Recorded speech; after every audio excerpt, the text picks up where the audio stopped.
Good morning. We have some legitimately beautiful weather today. Huh?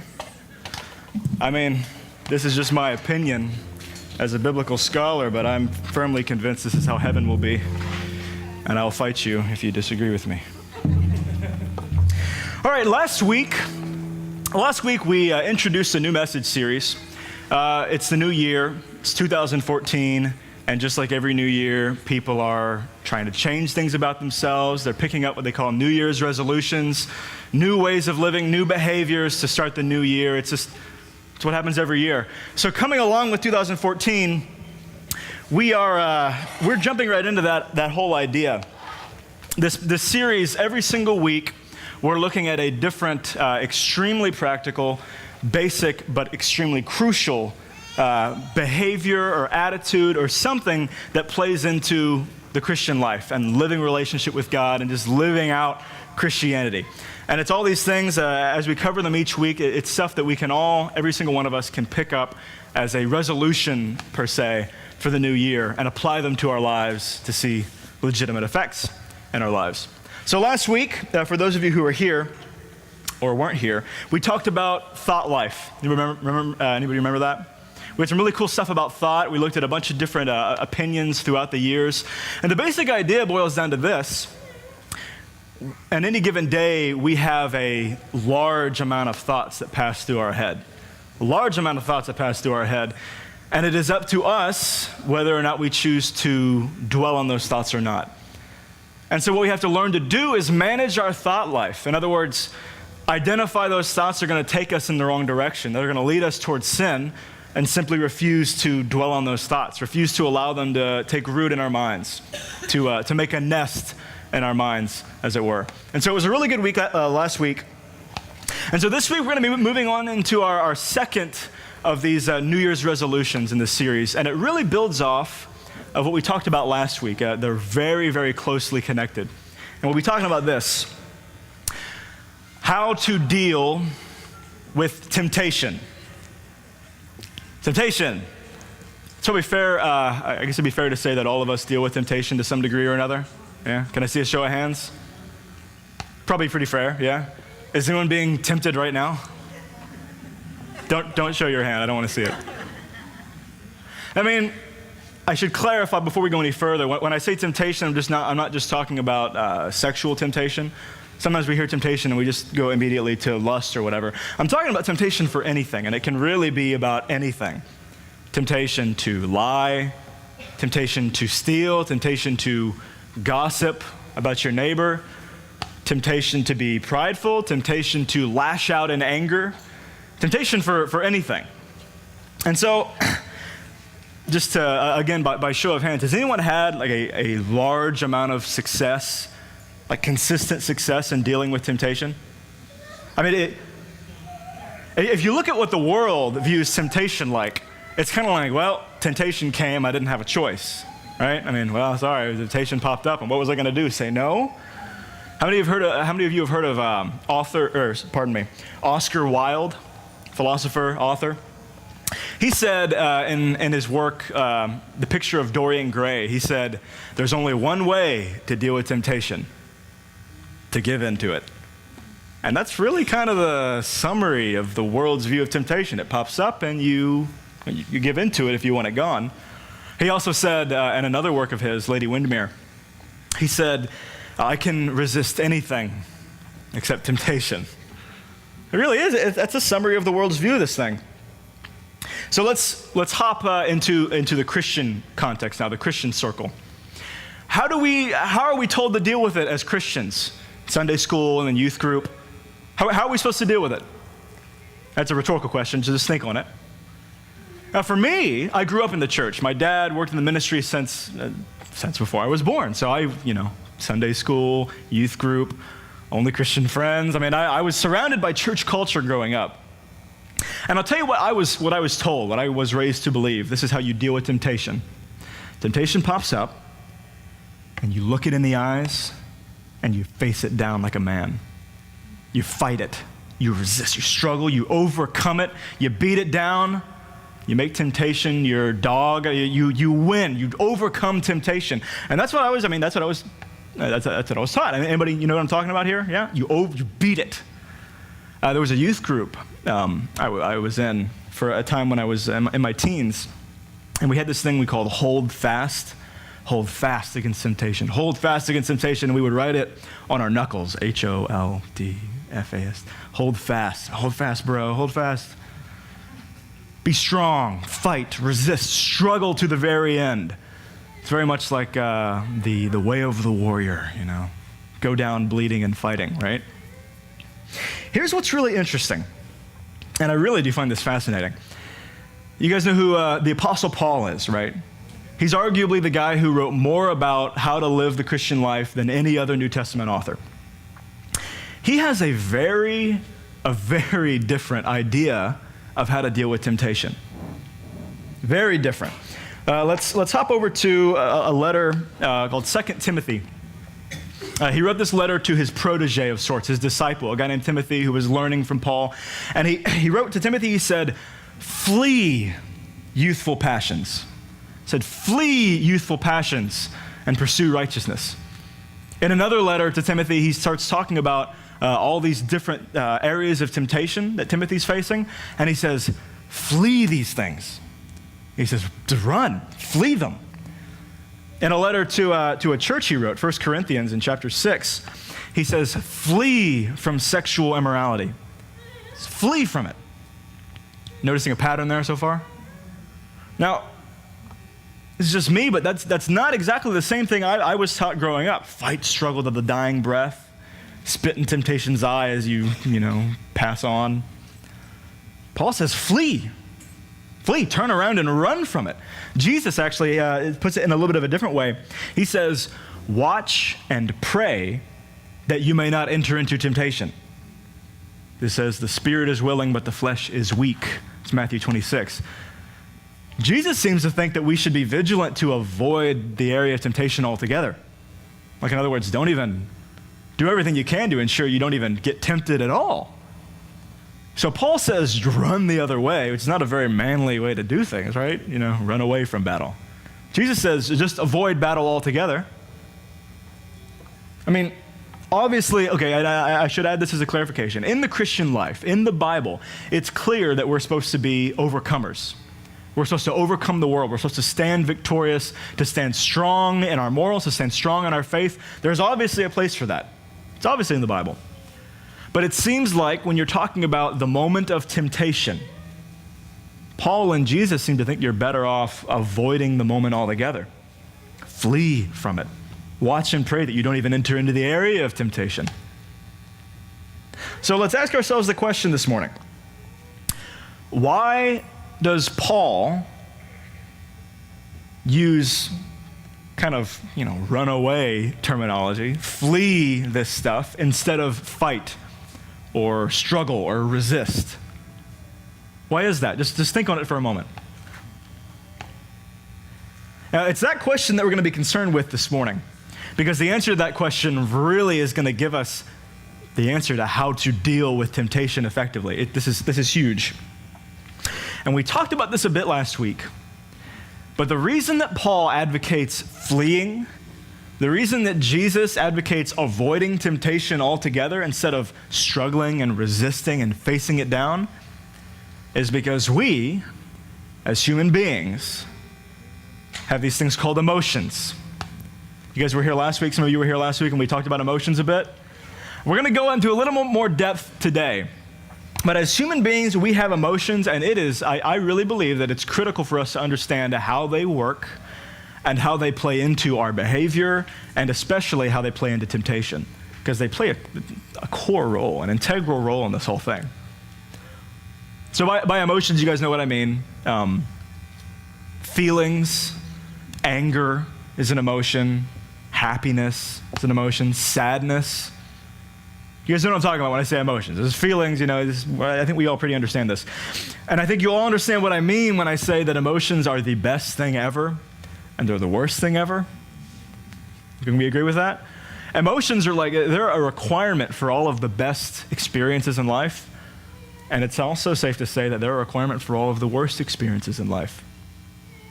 Really, it's like with every capacity, with every ability that we as human beings have, emotions have an incredible capacity for good. And they also have an incredible capacity for evil. So I'm going to show you how this works, how emotions connect with the idea of temptation, and why Paul says flee from temptation instead of fight or struggle or whatever it is. But how many of us know or have heard that it can generally be a bad thing to make decisions when you're emotional? Yeah? How many of you are emotional decision makers? I've been an emotional decision maker. How many of you have regretted a decision you've made when you were emotional? Yeah? Why'd I do that? I just spent $20,000 on a boat.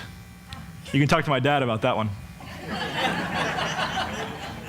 Now, okay, why is it that it can be a bad thing to make decisions while you're emotional? Again, rhetorical. Think about this for a second. Why is it that it can be a negative thing to make decisions when you're emotional? Well, you can't take it back. That's the way decisions work. But here's the thing about emotions, and I think a lot of you will know what I'm talking about here. Emotions are stronger than your reason.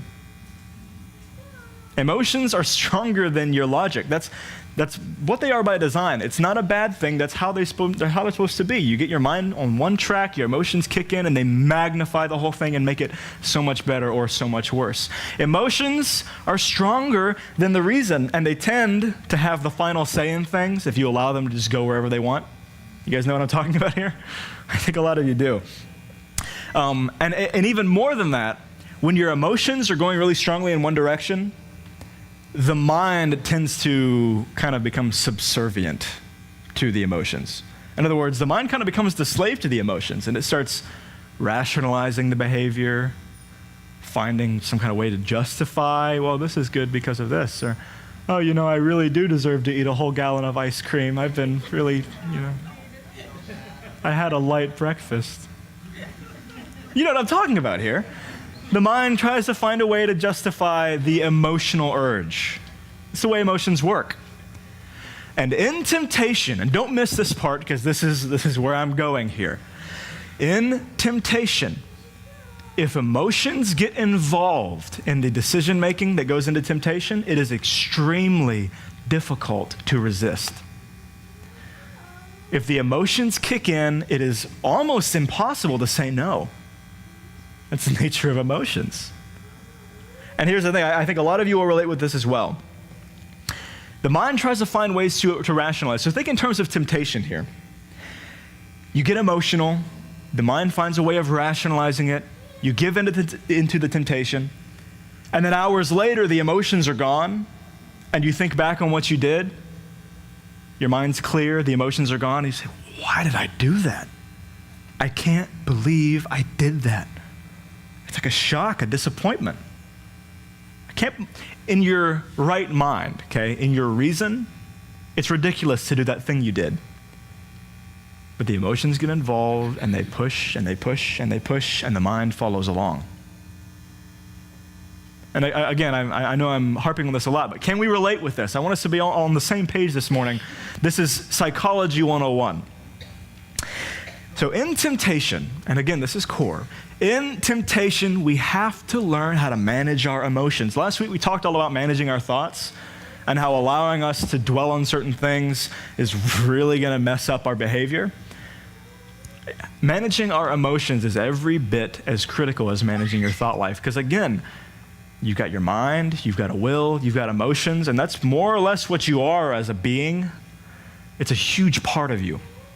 We have to learn how to identify our emotions and to manage them, especially in temptation, or we're always going to be flinging around at the slightest temptation here or there. So here's what I'm going to do. I'm going to give a principle here, a principle for how to manage our emotions in the moment of temptation, and then I'm going to illustrate the principle in a few different ways. Okay? Sound good? Okay. Here's the principle.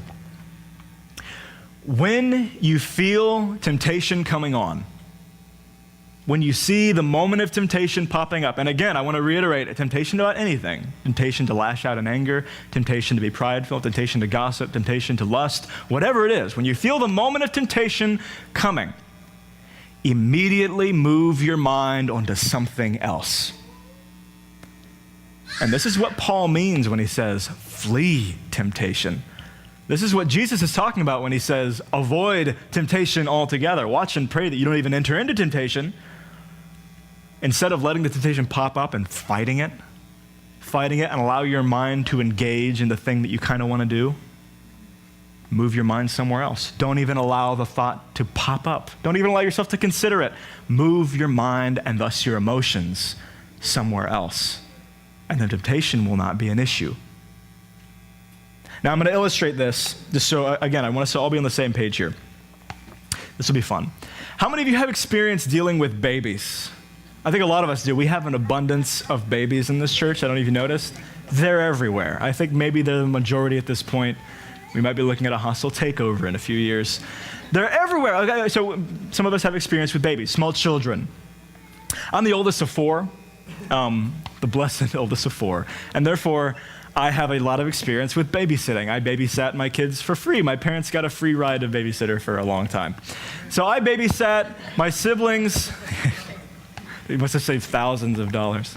But they fed me, so I guess it's, even Stevens. I babysat my siblings a lot, especially Allie, my youngest sibling, who's somewhere in the building. Is she here? I don't know. I wish I could pick on her, but she's gone. It's really unfortunate. I babysat her a lot, and so actually I have a son of my own now, Ty. He's perfect and beautiful. He's back there. You should go meet him. He's amazing. And so I have a decent amount of experience with dealing with babies and small children. And so let's ask ourselves the question.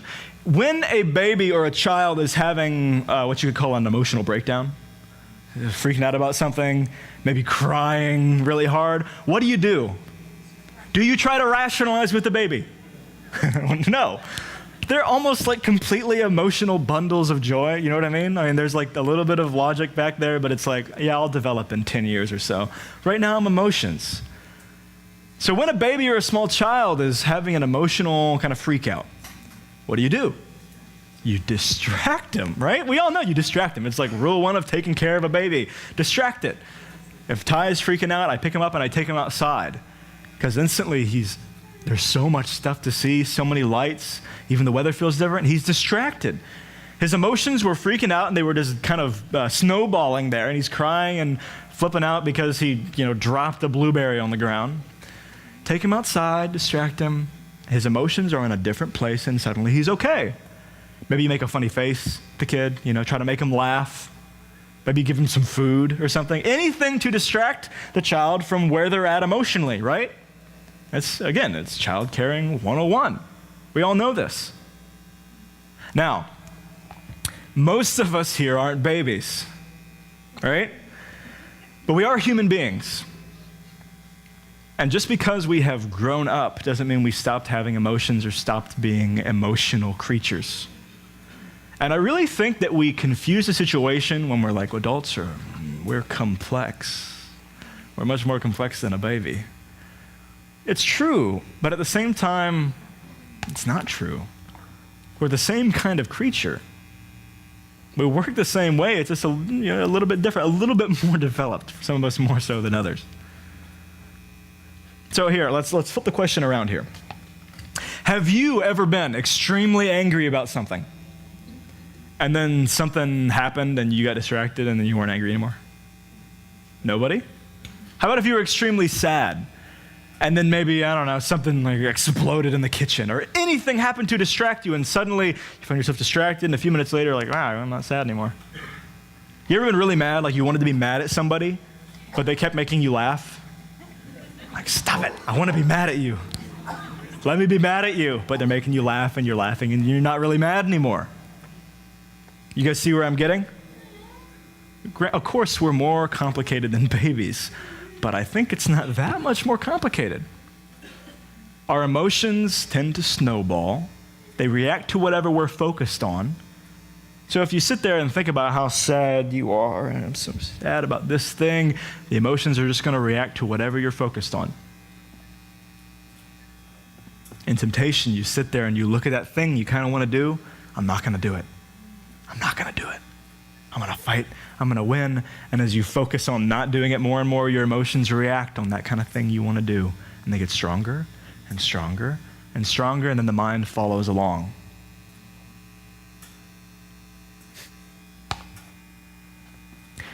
For me, I first experienced the benefit of this whole concept. Maybe a couple years ago, I was in a really bad argument with somebody. I was really mad. I was really, really mad. I'm not that much of an emotional person just by nature, but I was so mad. I was furious. And multiple times I was on the verge. I was very strongly tempted to say something terrible to this person, to do something awful. I was really just on the verge constantly. I was so mad. And in a moment of clarity, I saw where my emotions were freaking out. And I saw that I was going to flip out if I didn't change something. So I said, you know what? I've got to leave. And I walked out of the building. And yes, I was probably a little more rude than I should have been. But I left the building. This is in Texas, and it was ice cold winter.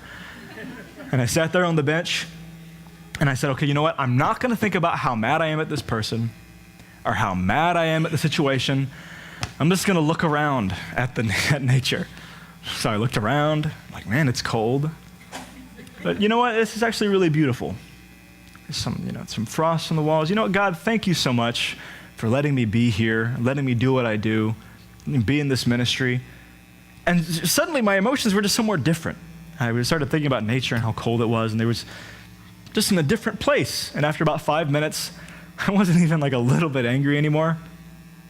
Not even a little bit. And I walked back in. I just really wanted to make peace because I was in my right mind, as it were. Not that I was going insane when you're emotional, but again, your mind follows your emotions. I'll illustrate this in a different way because this is huge. Again, it's all about learning to put your emotions somewhere else, learning to move your focus somewhere else. I love the fact that I'm a father now because I have a father as in I have a son. I'm not like in the priesthood. I love the fact that I'm a father now because I have so many cool stories of overcoming adversity. You guys, I'm sure some of you are like, yeah, I didn't know what adversity was before I had a child. I have all these cool stories about overcoming stuff and dealing with stuff now that I have a kid, and it's great. We've been very blessed with Ty. I told you he's wonderful and perfect, and that's just about true. And I may be a little bit biased, but I think it's true. Since he was born, we've had him sleep with us, which I guess is kind of weird for this culture, but it's been great because he slept through the night since he was born. And I know some of you were like, yeah, look at him lording that over us. I didn't sleep for 2 years after I had a child. Ty slept through the night from the very beginning, and it was wonderful. But a few months back, something changed. Ty decided he didn't want to sleep through the night anymore. And so for about a month straight, he would wake up at 1, 2, 3 in the morning, and he would be wide awake and ready to play. And he'd be sitting up on his hands and knees. Mom, Dad. He didn't say that. He can't talk yet. He said, Mom, Dad, get up. It's time to play. Let's start the day. Come on, play with me. And so we're exhausted, obviously, and either Savannah or I would get up and we'd carry him around for an hour, give or take, until he decided to fall asleep. And you know how it is when you get woken up from a deep sleep. You're grumpy and I want to go back to sleep. So, when I would carry him around, and Ty would want to play. He didn't understand why it's pitch black and why he's getting walked and, back and forth in a line. So he's like, let me down, I want to play. And so he's like moving around, and he starts crying because I'm the bad guy in the situation. And so then I'm getting irritated, and I want to go to bed, and I'm angry, and I have a miserable hour and a half of carrying my son around until he falls asleep, and I go to bed in a bad mood. This happened for about a month. It was to my shame. I would do this for about a month. And then one night, I had been up in a conference in Orlando. And I'd been sitting in the conference all day, and we had just driven back from Orlando. We'd gotten home late, and I went to bed, and at 1 a.m, Ty woke up, wide awake, and I said, okay, I'll take him. So I started carrying him around, and he was getting irritated, and I felt myself, just in the first few minutes, I felt myself teetering on the edge of being very angry, very irritated, wanting to go to sleep. I was very strongly tempted, and my emotions were starting to get involved, and I was getting very quickly in a bad mood. But I recognized it. And I said, you know what? No. And I immediately and intentionally moved my thoughts to a completely different place. And I started thinking about how wonderful my son is and how blessed I am that he's healthy and that he's happy, and how privileged I am as a father to get to carry my precious son around and help him sleep. And how grateful I am to God for blessing me with a son and blessing me with the life I have and the wife I have. And you know what? I went from teetering on the edge of extreme irritation and being in a bad mood for the rest of the night to having a moment of intimacy with my son, a moment of intimacy and worship with God. And it was, I was up for 2 hours that night carrying Ty around. I didn't get to bed till 3-something, but it was great. It was great. It was really, really wonderful. And I went to bed just feeling full of, I was grateful to tears as I went to bed that my son was healthy and happy, that I got to bless him by carrying him around and just loving on him, that God loved me so much to bless me with a wonderful son, a healthy son. And it was great. You see how that worked? I was teetering on the edge of being irritated. For a month straight, I was mad that I was up in the middle of the night, walking my son around in circles. But I recognized where it was going, and I said, you know what? No, I'm not going to think about how angry I am right now. I'm going to think about how grateful I am for my son, how blessed I am to have this kid, how grateful I am to my God who blessed me with this child. And it was wonderful. So let me ask you a question. In that moment where I was just full of love and affection for my son and love for God for what he's done for me, do you think that it was really hard for me not to be angry and bitter? It was easy for me not to be angry. Why? My emotions were in the completely opposite direction. You see that? Just like it seems like it's impossible to do something good when your emotions are involved in the opposite direction, it works both ways. So let's flip the question again. I want you guys to think of the last time you had a really wonderful worshipful experience, or even just like really, I don't know, let's just do worship. A really wonderful worshipful experience with God. In the height of that moment, was it really difficult for you to not sin? Were you struggling with temptation at the height of that moment? If you haven't recognized this, try to next time, but the answer is no. Temptation and all that other stuff is as far away from your mind as it could possibly be because you're wrapped up in something else that's better. And that's what Paul's talking about. That's what Jesus is talking about when he says, don't sit there and fight it down, beat it down, let your mind engage the thing. Just go somewhere else. Move somewhere else. Tell you, if I had sat there with Ty and tried, I'm not going to be mad. I'm not going to be mad. I'm going to be happy. I'm not going to be mad. I tell you, I would have started being mad pretty quick. But instead I said, you know what? I'm not going to even think about how I'm mad right now. I'm going to think about how grateful I am for my son, how grateful I am to my God, how much I love both of them. And it was a completely different situation, and the temptation was the farthest thing away from my mind. Isn't that cool? Doesn't that sound cool? And I'll tell you, it's something that every single one of us can do because we're human beings and we have emotions, and this is how they work. And it's funny. I love when this happens. Secular psychology has slowly started to catch up with what Paul and Jesus have been teaching for 2,000 years. I love when that happens. I used to teach economics, and I would read these articles, these studies, they'd say, it's actually good to have morals in your economic situation. It's actually beneficial. And you're like, well, come on. This is cool. After I prepared this whole thing, for this morning, I was reading up on some secular psychologist dissertations on emotion and thought and temptation, and I found this one by a particular psychologist. He said this, and I'm just going to read it off to you, but just notice how close what I'm talking about to what this guy's talking about is. He says, and again, he's talking about temptation. He says, once the emotion creeps in, the struggle to gain control begins.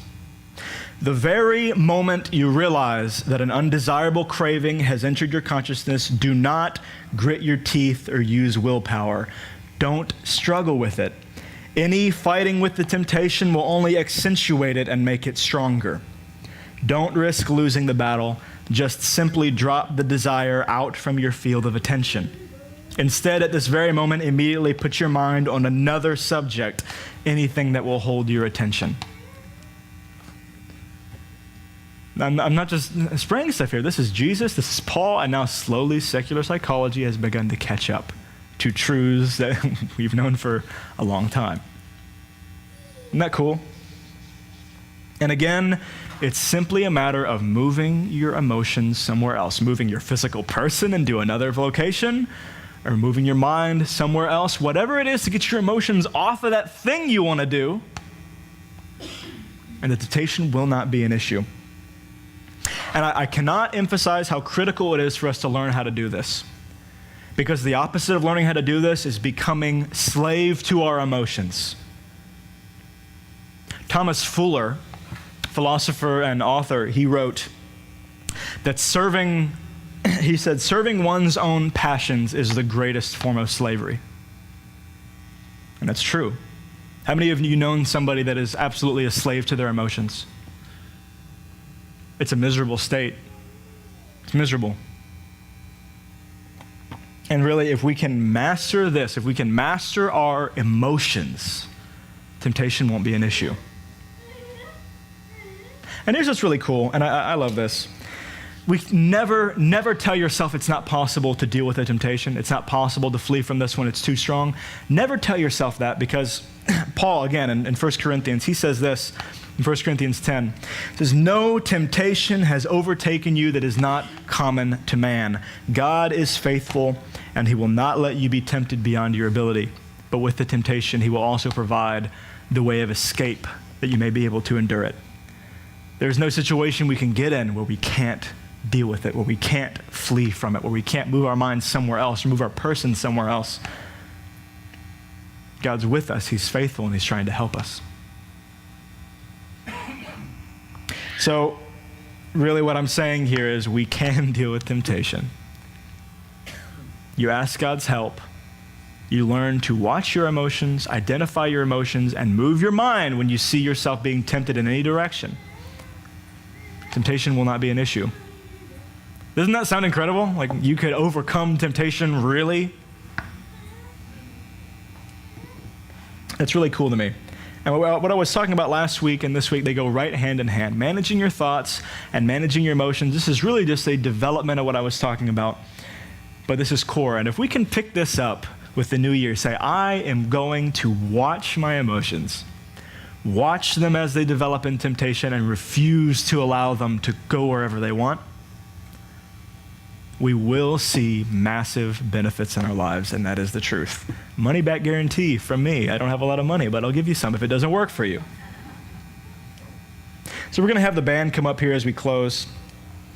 I just want to pray that for those of you who want to pick this up with the new year, and again, this is really like, I'm talking New Year's resolution. Pick this up today, tomorrow, do it. What's cool is I talked about this last week. You don't need a kit. You don't need to sign up somewhere. It's your mind. It's a matter of just managing yourself, and you can do it. So God, for those of us who want to pick this up, I pray that you'd help us, Father, because this is such an important thing, and it's so crucial. And I know you don't want us living in slavery and bondage to our emotions, God. You don't want us to be knocked over by every temptation that comes our way. You want us to live in victory. You want us to live in function. So help us, Father, and remind us that it's possible to do this. If we forget when we go home, show us. Remind us, Lord, and help us, God. We love you, Father. Amen.